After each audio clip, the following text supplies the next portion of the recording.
Alam mo ba ang pinaka-the best na water treatment para sa dagat o seawater? Tara, pag-usapan natin yan here at Aqualitalks Pod 01. Maraming coastal communities ang umaasa sa deep wells at minsan sa mismong seawater. Pero magkaiba ang solusyon para sa deep well water at sa tubig dagat.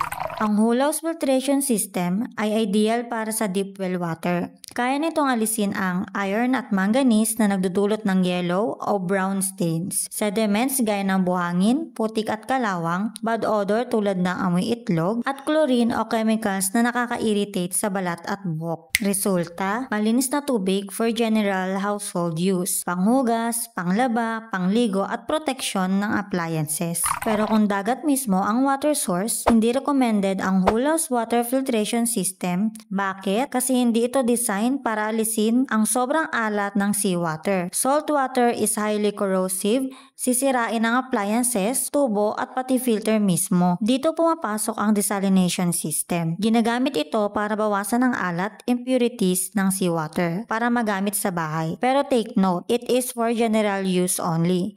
Hindi recommended for direct potable use, inumin without further treatment. Safe ito for bathing, washing, cleaning, and protecting appliances from salt damage. Hulau's para sa deep well water treatment, desalination para sa seawater treatment. Parehong pang general household use. The right water treatment always depends on one thing: your water source.